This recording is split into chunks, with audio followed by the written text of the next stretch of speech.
ഓ, നിങ്ങൾ അതിന്റെ കഥ കേട്ടിട്ടുണ്ടോ? അല്ലെങ്കിൽ നിങ്ങൾ അതിനെക്കുറിച്ച് കേട്ടിട്ടില്ലേ? ആ വൻകടൽ ജീവിയെക്കുറിച്ച് മിക്കവരും കേട്ടിട്ടുണ്ടെങ്കിലും അതിന്റെ യഥാർത്ഥ കഥ ഇതുവരെ അറിയാത്തവരും ഉണ്ടാകും. ഇന്ന് നമ്മൾ അന്വേഷിക്കാൻ പോകുന്നത് ബൈബിളിലെ ഒരു വൻകടൽ ജീവിയായ ലിവയാഥാന്റെ കഥയാണ്.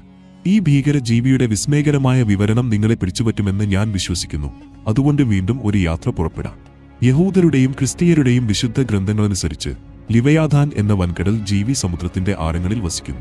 ദൈവത്തിന്റെ സൃഷ്ടികളിലൊന്നായ ലിവയാഥാൻ തറയിൽ നടക്കുന്ന, വായിൽ പറക്കുന്ന, ജലത്തിൽ നീന്തുന്ന എല്ലാ ജീവജാലങ്ങളെയും പോലെയാണ്.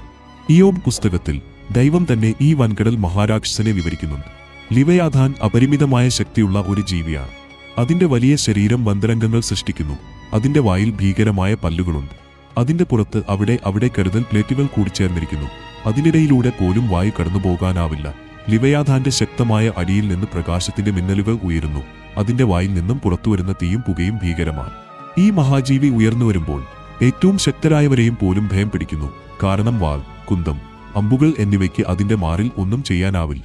ബൈബിളിൽ നിന്നുള്ള ഉദ്ഭവത്തിനപ്പുറം ഇംഗ്ലീഷ് ദാർശനിക തോമസ് ഹോബ്സ് ലിവയാഥാനിൽ നിന്നും പ്രചോദനം ഉൾക്കൊണ്ടു. തന്റെ പ്രസിദ്ധ ലിവയാഥാൻ എന്ന കൃതിയിൽ ഹോബ്സ് ഈ ജീവിയെ ഒരു രാജ്യത്തിന്റെ ഉപമയായി ഉപയോഗിച്ചു. നിയമങ്ങളില്ലാത്ത ഒരു സ്വാഭാവിക അവസ്ഥയിൽ മനുഷ്യർ പരസ്പരം ഏറ്റുമുട്ടുമെന്ന് ഹോബ്സ് വാദിച്ചു. ഈ അരാഷ്ട്രീയത്തെ തടയാൻ ഹോബ്സ് ഒരു സാമൂഹിക കരാർ നിർദ്ദേശിച്ചു.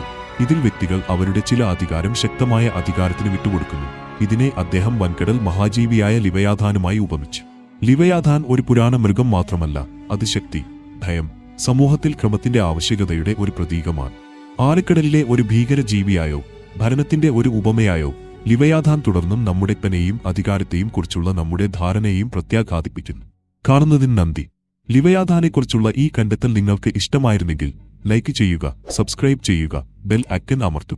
ഇനി എന്തെങ്കിലും പുരാതന ജീവി അല്ലെങ്കിൽ ദാർശനിക ആശയം നിങ്ങൾ കാണാൻ ആഗ്രഹിക്കുന്നുവെങ്കിൽ അത് കമന്റുകളിൽ അറിയിക്കുക. അടുത്ത തവണ വരെ ആകാംക്ഷയോടെ ഉണ്ടായിരിക്കുക.